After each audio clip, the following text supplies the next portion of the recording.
अशहदु अल्ला इलाहा इल्लल्लाह वहदहु ला शरीका लह व अशहदु अन्ना मुहम्मदन अब्दुहु व रसूलुहु अम्मा बअद फ़इन्न खैरल हदीस किताबुल्लाह व खैरल हदी हदी मुहम्मदिन सल्लल्लाहु अलैहि वसल्लम व शर्रल उमूरि मुहदसातुहा व कुल्लु मुहदसतिन बिदअह व कुल्लु बिदअतिन ज़लालह व कुल्लु ज़लालतिन फिन्नार। फ़अऊज़ु बिल्लाहि अस्समीइल अलीम मिनश शैतानिर रजीम। बिस्मिल्लाहिर रहमानिर रहीम। वमा आताकुमुर रसूलु फखुदूहु वमा नहाकुम अन्हु फंतहू। वक़ाल नबी सल्लल्लाहु तआला अलैहि वसल्लम वलौ कान मूसा हय्यन व अदरक नबुव्वती लत्तबअनी। रब्बि इश्रह ली सदरी व यस्सिर ली अमरी वहलुल उक़दतम मिन लिसानी यफ़क़हू क़ौली। अल्लाहुम्मा रब्बि ज़िदनी इल्मा। आमीन। हाज़िरीन जुमा, दोस्तों, बुजुर्गों, इस्लामी भाइयों, अल्लाह रब्बुल आलमीन का हमारे ऊपर शुक्र व एहसान है कि उसने हम बनी व इंसान को इस दारे फ़ानी के अंदर घूस किया, पैदा फरमाया और ज़िंदगी गुजारने के लिए तौर तरीक़े सिखलाए। अल्लाह रब्बुल आलमीन के हमारे ऊपर बेशुमार एहसानात हैं। सबसे बड़ा एहसान कि उस परवरदिगार ने हमें और आपको ईमान की दौलत से मालामाल किया। रसूल अकरम सल्लल्लाहु अलैहि वसल्लम का उम्मती होने का शर्फ दिया। इस पर हम जितना शुक्र अदा करें वो कम ही होगा। अनगिनत दरूद व सलाम के बेशुमार फिल्म निछावर हों तमाम अंबिया पर, खुसूसियत के साथ आखिरी कड़ी जनाब मुहम्मद रसूलुल्लाह सल्लल्लाहु अलैहि वसल्लम जिनकी इत्तिबा व पैरवी हमारे ऊपर लाजमी है, ज़रूरी है, जिनकी इत्तिबा के बगैर कोई भी शख्स दुनिया व आखिरत में फलाह व कामयाब नहीं हो सकता है। आज की खुतबे जुमे का टॉपिक भी यही है, इत्तिबाए रसूल और सहाबा। कुरान पढ़ेंगे आपको बखूबी अंदाजा होगा कि अल्लाह ताला ने अपनी इत्तिबा के साथ रसूल की इत्तिबा को मिलाया है। वमन युतिइर रसूल फक़द अता अल्लाह। जिसने रसूल सल्लल्लाहु अलैहि वसल्लम की पैरवी की, आप सल्लल्लाहु अलैहि वसल्लम की इत्तिबा की, गोया कि उसने अल्लाह की इत्तिबा कर ली।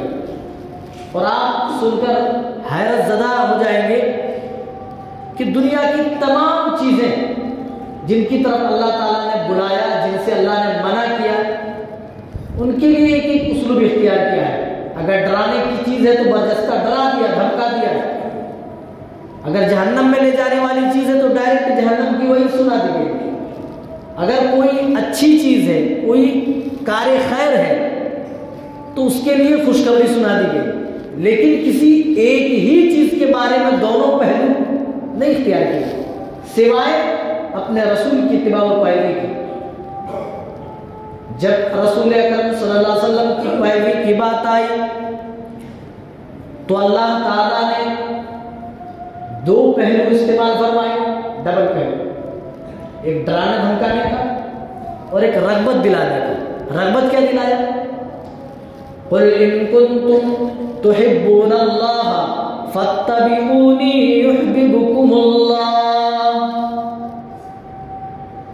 अगर तुम अल्लाह का पसंदीदा बनना चाहते हो, अल्लाह के सेलेक्टेड बंदे चुनिंदा बंदे अगर बनना चाहते हो, ऐ रसूल सल्लल्लाहु अलैहि वसल्लम, आप अपनी उम्मत के लोगों से कह दीजिए फत्तबिऊनी, कि ऐ मेरी उम्मत के लोगों तुम मेरी इत्तिबा और पैरवी करो।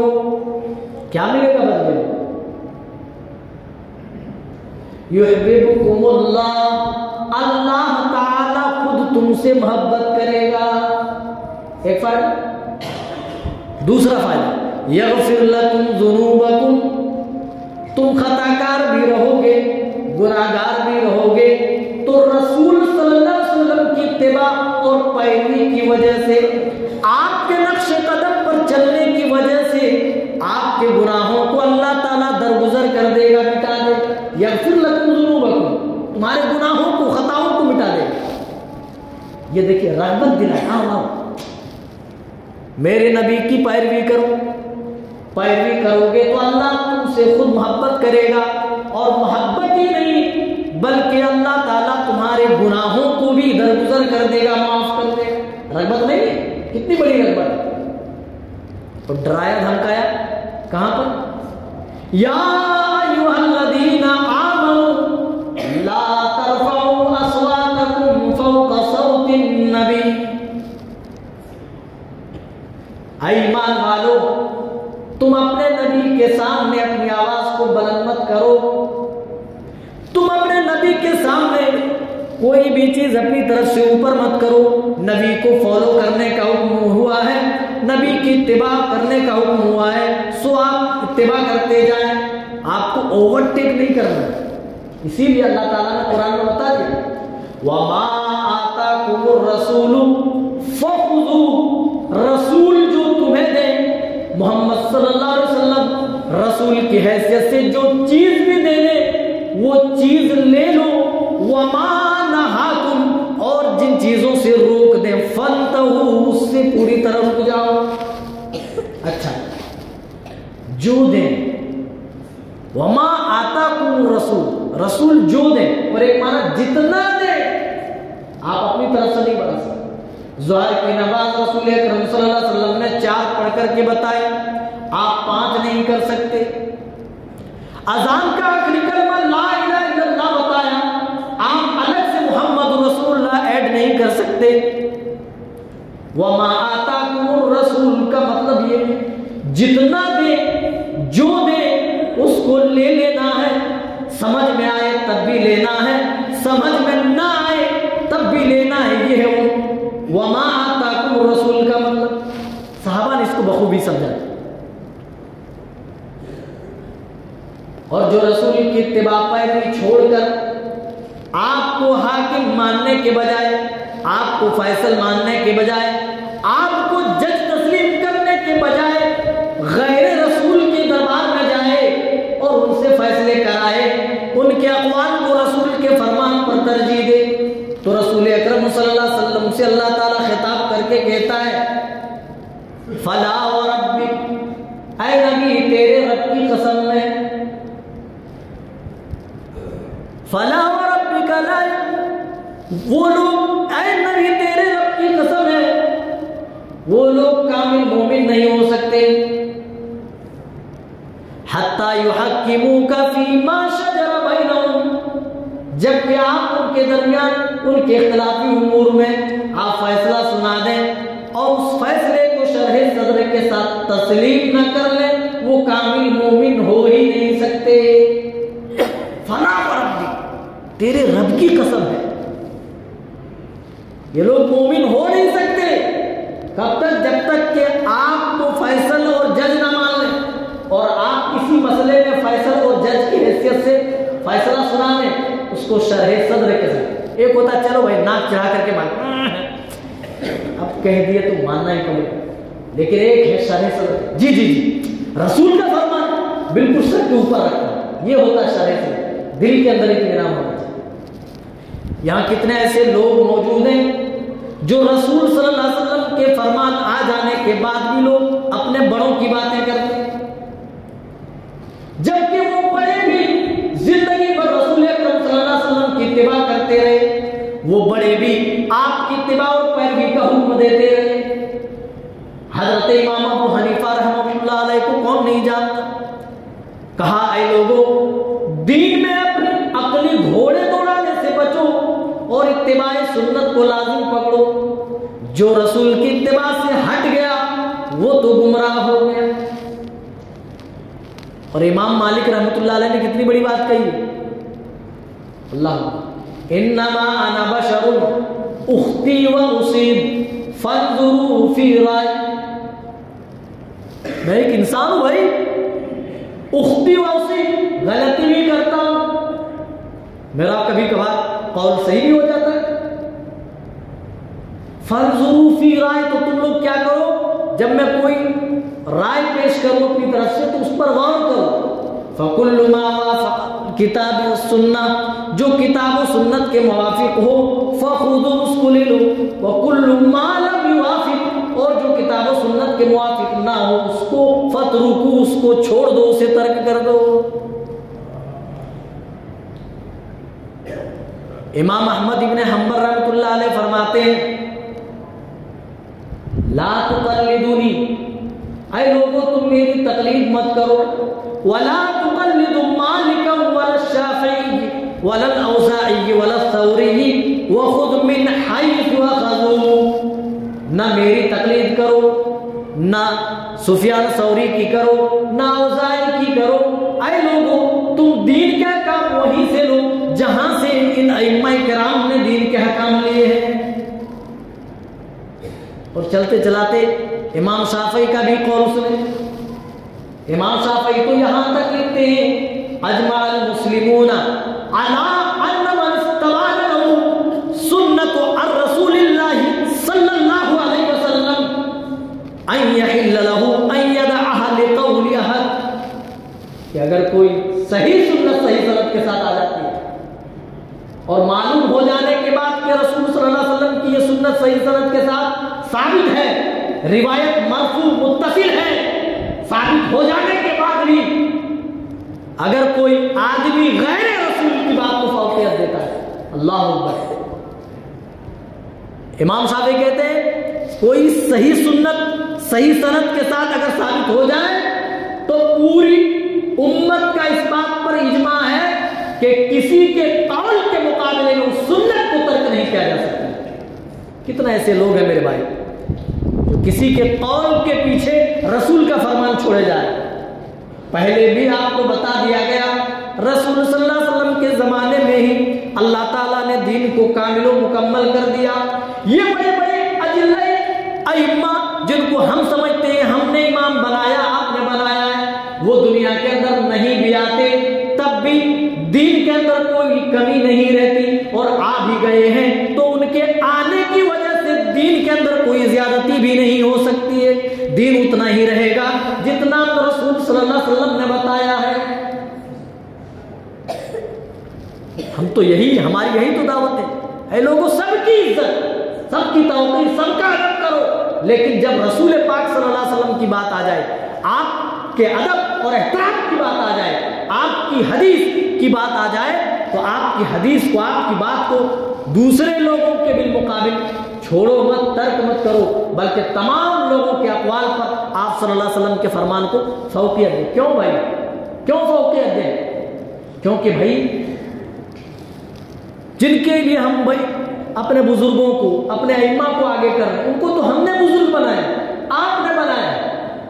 अल्लाह ने कोई सनद उतारी है उनके इमाम की? नहीं।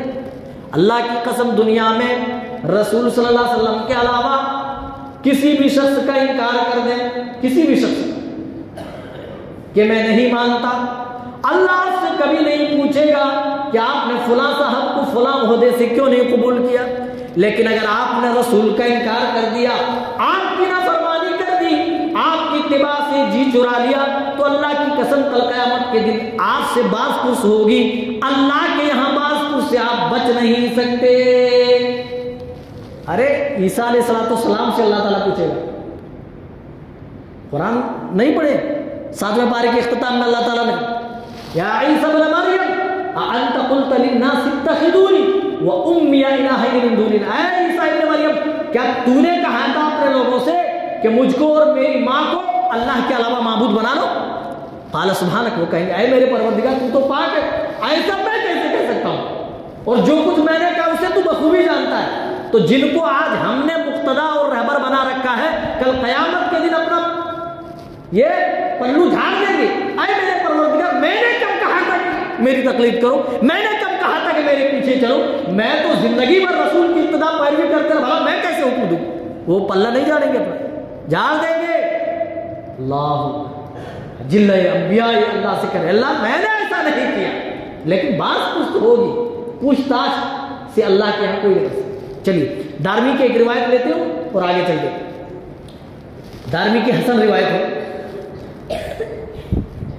हजरत उमर इब्न खत्ताब रज़ी अल्लाह ताला रसूल सल्लल्लाहु अलैहि वसल्लम अपने सहाबा के दरमियान हजरत अबू बकर और दीगर सहाबा तौरात का एक नुस्खा लेकर के आए और कहते या रसूलल्लाह हाज़ी नुस्खतुम मिन अत-तौरात, अल्लाह के रसूल ये तौरात का नुस्खा है, देखिए देखिए। अल्लाह के रसूल कुछ नहीं कहा, फंसा कर आप खामोश रहो। फजाअला यक़रअ, हदीस के अल्फाज में हजरत उमर पढ़ने लग गए। अल्लाह व वजहु रसूलिल्लाह सल्लल्लाहु अलैहि वसल्लम यतग़य्यर, हजरत उमर को तौरात पढ़ते देखकर आपका चेहरा बदलने लगा, आप गुस्से से लाल पीले हो गए। और मेरे भाइयों, आपने सीरत रसूल अगर पढ़ी होगी, सुनी होगी, तो आपको बखूबी मालूम होगा जब रसूल अकरम सल्लल्लाहु अलैहि वसल्लम गुस्सा होते थे तो आपका चेहरा मुतग़य्यर हो जाता था, आपका चेहरा बदल जाता था, आंखें ऐसी लाल हो जाती थी, ऐसा मालूम होता कि किसी ने अनार का जूस आपकी आंखों में निचोड़ दिया। वजहु रसूलिल्लाह सल्लल्लाहु अलैहि वसल्लम यतग़य्यर, आपका चेहरा मुतग़य्यर हो गया। हजरत अबू बकर कहते ऐ उमर, क्या तुम नबी का चेहरा नहीं देख रहे हो? तुम्हारे तौरात पढ़ने की वजह से नबी का चेहरा किस कदर बदल रहा है। फनज़रा उमर इला वजही रसूलिल्लाह सल्लल्लाहु अलैहि वसल्लम, जब हजरत उमर ने रसूल अकरम सल्लल्लाहु अलैहि वसल्लम की तरफ देखा तो कहने लगे वल्लाहि रज़ीतु बिल्लाहि रब्बा, एक रिवायत में रज़ीना बिल्लाहि रब्बा व बिल इस्लाम दीना व बि मुहम्मदिन नबिया, अल्लाह रज़ीतु बिल्लाहि रब्बा, मैं अल्लाह तुझे रब मानने से मैं राजी हूँ, व बिल इस्लाम दीना, और इस्लाम को दीन की हैसियत से मैं कबूल करने पर राजी हूँ, व बि मुहम्मदिन नबिया, और मोहम्मद सल्लल्लाहु अलैहि वसल्लम को रसूल और नबी मानने से मैं राजी हूँ। रसूल अकरम सल्लल्लाहु अलैहि वसल्लम ने देखा और फरमाया ऐ उमर, ये तो तौरात है जो हजरत मूसा पर नाजिल हुई, वलौ काना मूसा हय्यन, ऐ उमर अगर बजाते खुद मूसा भी दुनिया के अंदर दोबारा तशरीफ ले आए। देख रहे कौन मूसा कौन है भाई? जिनसे अल्लाह ने डायरेक्ट कलाम किया, डायरेक्ट बातचीत की, बड़े अंबिया में से हैं, सबसे ज्यादा नबियों में इन्हीं का नाम कुरान में आया। रसूल अकरम सल्लल्लाहु अलैहि वसल्लम फरमाते वलौ काना मूसा हय्या व अदरका नबुव्वती लत्तबानी, ऐ उमर ये तो तौरात का नुस्खा जिसे तुम पढ़ रहे हो, इसको तो छोड़ो, अगर बजाते खुद मूसा भी दुनिया के अंदर तशरीफ ले आए और वो मेरी नबुव्वत को पा लें तो मूसा को भी मेरी पैरवी करनी पड़ेगी, मेरे पीछे चलना पड़ेगा, मेरी इक्तदा करनी पड़ेगी, मेरी पैरवी के बगैर मूसा अलैहिस्सलाम भी फलाह हो कामयाब नहीं हो सकते। देख सकते हैं एक नबी की नबूवत रसूल के आ जाने के बाद नहीं चल सकती, हमारे बनाए हुए अइम्मा की इमामत कैसे चल सकती? कोई मूसा को मानकर मूसवी नहीं कहला सकता, कोई ईसा को मानकर ईसवी नहीं कहला सकता।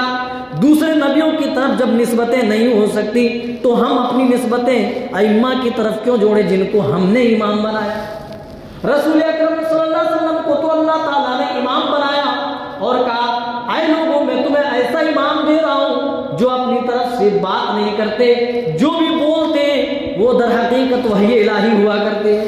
मा यंतिकु अनिल हवा इन हुवा इल्ला वह्युन यूहा, वो अपने नफ्स से कुछ नहीं बोलते, जो कुछ भी बोलते हैं वो वही इलाही की वजह ही से बोलते। रसूल सल्लल्लाहु अलैहि वसल्लम के आ जाने के बाद अगर कोई और मुक्तदा, कोई और रहबर, कोई क्रिकेटर, कोई फिल्मी एक्टर, कोई इमाम या कोई दूसरे, चाहे कोई भी, किसी के पीछे भी आदमी भाग जाए सिवाय गुमराही के और हाथ कुचाने वाला नहीं, याद रखें। और उसकी मिसाल भी ऐसे है जैसे दिन के उजाले में जुआ पढ़ करके अभी आदमी निकले और मोबाइल की टार्च जलाकर कोई चीज तलाश करे। आप क्या कहेंगे अगर ऐसा शख्स आप देख ले जो दिन के उजाले में सूरज निकला हुआ हो, ऊपर चढ़ा हुआ हो और टार्च जलाकर कोई चीज तलाश करे, आप क्या कहें? पागल आदमी है, दोपहर है, दिन का है, वक्त है और तुम टार्च जलाकर चीज तलाश कर रहे, आप पागल समझेंगे ना। टार्च की क्या हैसियत सूरज की लाइट के सामने। उसी तरीके से मेरे भाइयों, रसूल सल्लल्लाहु अलैहि वसल्लम के सामने तमाम लोगों की फुकाहत, तमाम लोगों के उलूम, तमाम लोगों के फतावे अल्लाह की कसम हेच हैं। अच्छा, एक और हदीस सुन करके, गालिबन ये हदीस मुस्लिम की है।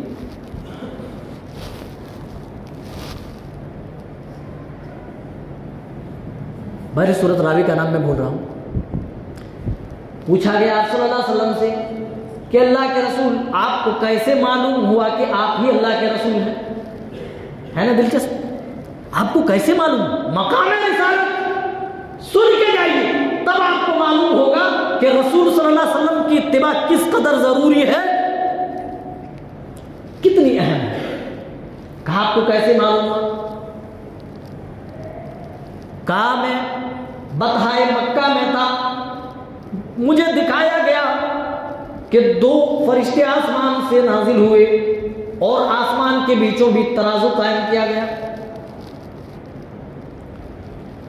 और का अहुआहु, मुझे देख कर कि ये क्या ये यही शख्स है? दूसरे ने कहा ये यही शख्स है, पकड़ो। मुझे पकड़ लिया गया और तराजू के पलड़े पर बिठा दिया गया और मेरी उम्मत के 10 लोगों को रखा गया, एक को रखा गया तो मैं भारी निकला, 10 को रखा गया तो ऐसा लग रहा था जो 10 लोग थे ऐसे झटके में ऊपर चले गए, मालूम हो रहा था कि अभी झरझरा कर नीचे गिर आए। फाजिनहु बिअश्र, हुक्म दिया गया कि 10 से तोलो। जब 10 से आप भारी निकले तो कहा गया जिन्हु बिमिया, 100 लोगों से तोलो। इसी तरीके से तौलते गए, आप वजनी साबित होते रहे। फिर गैब से निदा आई, अगर एक तरफ पूरी उम्मत को भी रख दो, पूरी उम्मत को भी एक तराजू के पलड़े पे रख दो और दूसरी तरफ अगर ये शख्स रहेगा तब भी इन्हीं शख्स की इसी का पलड़ा भारी नजर आएगा। ओ मेरे भाइयों, ये रिसालत का मकाम है। एक पलड़े पर तमाम अइम्मा हो जाए, तमाम मुज्तहिदीन हो जाए, तमाम उलमा रहे, उनके फतावे, उनकी तसनीफात, उनकी किताबें, सारी चीजें तराजू के एक पलड़े पर। और मेरे नबी की एक हदीस जो आपने छोटी से छोटी हदीस किसी भी जगह फरमाई हो, अल्लाह की कसम मेरे नबी की एक हदीस के सामने बड़े बड़े उलमा की फकाहत हेच नजर आए। इसीलिए कहता हूं और बड़े बर्जस्ता कहता हूं, मक्का का उम्मुल कुरा ले लो, मदीना का जामिया इस्लामिया ले लो, बनारस का जामिया सलफिया ले लो और मऊ से फैजान और आलिया असरिया जितने मदारिस चाहो तुम ले लो, और इसी तरीके से मुबारकपुर से अशरफिया ले लो, देवबंद से दारुल उलूम ले लो। इनमें पढ़ाने वाले सारे असातिज़ा, सारे फुक़हा, सारे मुहद्दिसीन, सारे मुफ्तियान, इनके सारे फतावे, इनके सारे तराजिम, इनकी सारी किताबें तराजू के एक पलड़े में और मेरे नबी की हदीस एक पलड़े में। बताइए मेरे नबी की हदीस भारी होगी कि नहीं? आज मेरे नबी को 10 से तोला गया तब भी आप भारी निकले, 100 से तोला गया तब भी आप भारी निकले, 1000 से तोला गया तब भी आप भारी निकले। आवाज आपकी है, ऐ तोलने वाले, अगर कायनात के सारे लोगों को तराजू के एक पलड़े पे रख दो और ये शख्स तराजू के दूसरे पलड़े पे रहे तो अल्लाह की कसम तब भी यही आदमी भारी निकलेगा। मेरे भाइयों, रसूल को ख्वाब में दिखाकर मकाम रिसालत साबित कर दिया गया। सारी कायनात के लोगों के बिलमुकाबिल रसूल अकरम सल्लल्लाहु अलैहि वसल्लम का मकाम बहुत ज्यादा है। सारे लोग तराजू के अगर एक पलड़े में भी जमा हो जाए तो सारे लोगों का ईमान, सारे लोगों का इल्म, उनकी समझदारी, सब कुछ मिलकर भी मेरे रसूल की एक हदीस का भी मुकाबला नहीं कर सकते। इसीलिए जिसने रसूल की इज्जत को समझा, जिसने रसूल की शान को समझा, वो कौन थे? सहाबा थे।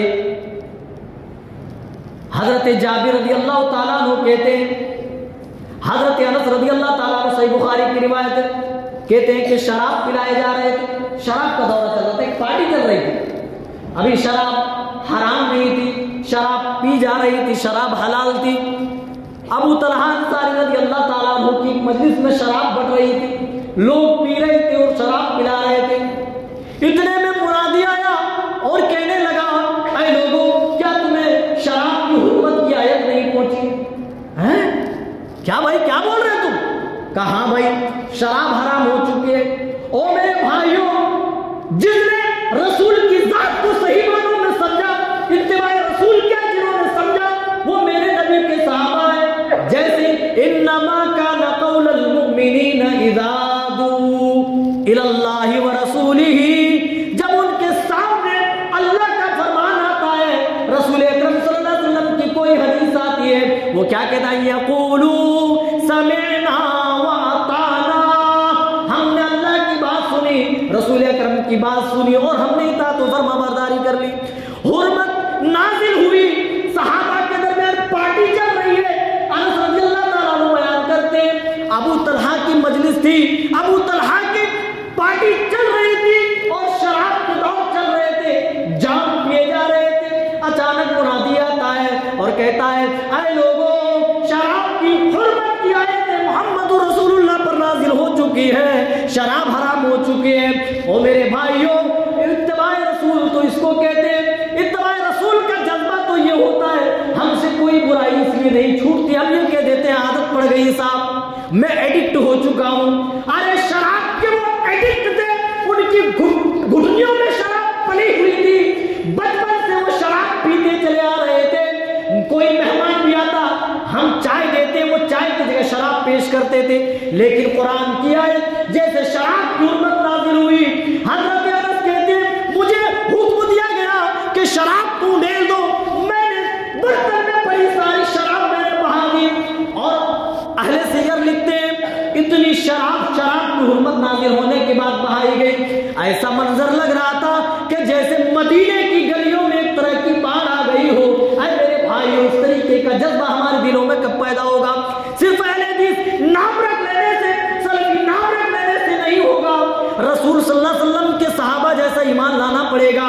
रसूल के सहाबा ने जिस तरीके से अपने रसूल की इज्जत को थामा और आपकी कदरों कीमत को पहचानते हुए आपकी इत्तिबा और पैरवी में दिलो जान निछावर किया, जब तक हम निछावर न कर दे, अल्लाह की कसम सही मानों में हम मुत्तबे रसूल नहीं हो सकते। क्योंकि अल्लाह ने कंडीशन ईमान की वही लगाई जो सहाबा के पास थी, फ़इन आमनू बिमिस्लि मा आमनतुम बिही फ़क़द इहतदौ। ऐ अबू बकर, तुम लाए हो उस जैसा ईमान चाहिए। उमर, तुम लाए हो उस जैसा ईमान चाहिए। ऐ उस्मान, तुम लाए हो। अली, तुम लाए हो। फातिमा, तुम लाई हो। आयशा, खदीजा, तुम लाई हो। उस तरीके का ईमान चाहिए। अगर ये लोग भी ले आए, अल्लाह कहता है फ़क़द इहतदौ, तब ये हिदायत याफ्ता। हम हैं कहाँ मेरे भाइयों? इत्तिबाए रसूल समझिए। मुफस्सिरीन हैं, उलमाए मुहद्दिसीन को देखिए, हदीस की किताबें जब लिखी गई, वक्त हो चुका है। बड़े इख्तिसार के साथ मेरे भाई, माफ कीजिएगा, बड़े इख्तिसार के साथ हदीस की किताबें जब लिखी गई, रसूल से मोहब्बत इस तरीके से पेश किया। लोग जहां शॉर्टकट में साथ लिख करके निकल जाते थे, मुहद्दिसीन ऐसा किया नहीं किया। अन अबी हुरैरा रज़ियल्लाहु ताला अन्हु क़ाल रसूलुल्लाह सल्लल्लाहु अलैहि वसल्लम, पूरा सल्लल्लाहु अलैहि वसल्लम लिखा। रसूल की जात को समझा, रसूल के मनसब को समझा, रसूल के ओहदे को समझा। इसीलिए शॉर्टकट स्वाद से काम नहीं चलाया, बल्कि पूरा सल्लल्लाहु अलैहि वसल्लम लिखा। अन अनस रज़ियल्लाहु ताला अन्हु क़ाल समिअतु रसूलुल्लाह सल्लल्लाहु अलैहि वसल्लम यक़ूल, सल्लल्लाहु अलैहि वसल्लम यहां लिख रहे हैं। हदीस की कोई भी किताब उठाइए, बुखारी, मुस्लिम, अबू दाऊद, तिर्मिज़ी, नसाई, इब्न माजा, कोई भी किताब उठाइए, किसी भी मुहद्दिस की कोई किताब उठा करके देख लीजिए, कहीं पर शॉर्टकट में स्वाद लिखा हुआ नजर नहीं आएगा। मुहद्दिसीन ने यह समझा, जिस जात से अल्लाह ने इतना प्यार किया है, इतनी मोहब्बत की है, कहीं पर अल्लाह ताला ने उस रसूल को या कहकर के नहीं पुकारा। ऐ मूसा तो कहा, ऐ ईसा तो कहा, ऐ इब्राहिम या यहया तो कहा, या ज़करिया तो कहा, लेकिन मेरे नबी का नाम कुरान में 4 बार आया, लेकिन वो भी खबर की सूरत में, हर्फ निदा के साथ, आए मोहम्मद या मोहम्मद कहकर पूरा कुरान पढ़ डालिए। अल्लाह ताला ने कहीं पर आए मोहम्मद कहकर के नहीं पुकारा। मुहद्दिसीन ने रसूल अकरम के इस मनसब को समझा, जिस जात से खुद रब्बुल आलमीन ने इतनी मोहब्बत की है, पूरे कुरान में हर्फ निदा के साथ आए मोहम्मद कहकर के नहीं पुकारा। अगर हम बंदों का, हम उम्मतों का प्यार अगर रसूल के लिए कम हो जाए तो ये बहुत बड़ी बात हो जाएगी। इसलिए शॉर्टकट साथ नहीं लिखा मेरे भाइयों। उसी तरीके से इत्तिबा रसूल का जज्बा जैसे ही मालूम हो जाए, हाँ ये नबी की सुन्नत है, ये रसूल से साबित है, फौरन उससे रुक जाओ। कोई चीज साबित है फौरन उसको अमल में ले आओ। आखिरी हदीस बताकर बात खत्म कर रहा हूं मेरे भाइयों। रा रसूलुल्लाह सल्लल्लाहु अलैहि वसल्लम फी यदि रजुलिन, आपने एक आदमी के हाथ में सोने की अंगूठी देखी, फनजा, हदीस के अल्फाज, वतरह, आपने उंगली से निकाली और कस के जमीन पर पटक के मारी, और आपने कहा तुम में से बहुत सारे लोग ऐसे जो कसदन अपने हाथ में आग के अंगारे डाल लेता है। क्या कहा? आग के अंगारे डाल लेता है, कसदन, अल्लाह अकबर। और आपने मारे गुस्से की अंगूठी निकाली और जमीन पर पटक। लोग आए, कहने अरे उठाया। कहा मर्द के लिए हराम है, घर में जाना जेब में तो रख लो, अपनी माँ को, अपनी बहन को, फूफी को, खाला को, किसी को दे देना, घर वाले तो फायदा इससे उठा सकते हैं, ये मर्द के लिए हराम बताया गया। ओ मेरे भाइयों, रसूल का एहतराम सहाबा के दिलों में किस कदर था, कितना ज्यादा था, इत्तिबा का जज्बा किस कदर था। कहा जिस अंगूठी पर मेरे नबी ने गुस्से और गजब की नजर लगा दी, मेरे उंगली से निकाल कर गुस्से के मारे जमीन पर पटक दी हो, वल्लाहि ला आखुज़ुहु अबदा, अल्लाह की कसम मैं उस अंगूठी को कभी भी नहीं लूंगा। गर्चे ये सिर्फ मर्द के लिए आराम है, लेकिन मैं अपनी माँ बहन को भी नहीं दूंगा, क्योंकि मेरे नबी ने इतने गुस्से के साथ मेरे हाथों से निकाली है, मैं उसको कभी भी नहीं उठा सकता। इत्तिबा रसूल को समझिए, रसूल के ओहदे और मनसब जब तक मकाम रिसालत नहीं समझेंगे, इत्तिबा रसूल का जज्बा आपके अंदर पैदा नहीं हो सकता है। पहले मकाम रिसालत समझिए, जिस तरीके से मुहद्दिसीन ने समझा, जिस तरीके से सहाबा ने समझा। अल्लाह के रसूल कहते थे चलो चल पड़ते थे, कहते बैठ जाओ, बैठ जाते, कहते थे गर्दनें कटा दो, अल्लाह अकबर, तारीख गवाह है, शौक़े शहादत में अपनी गर्दनें भी कटा देते। अल्लाह ताला हमें अच्छी समझ और अच्छे अमल की तौफीक इनायत फरमा। अल्लाह जब तक हमें जिंदा रख, किताब व सुन्नत पर खातिमा भी हो, तो इस हाल में कि हम मुत्तबा रसूल हों। आमीन तक़ब्बल या रब्बल आलमीन।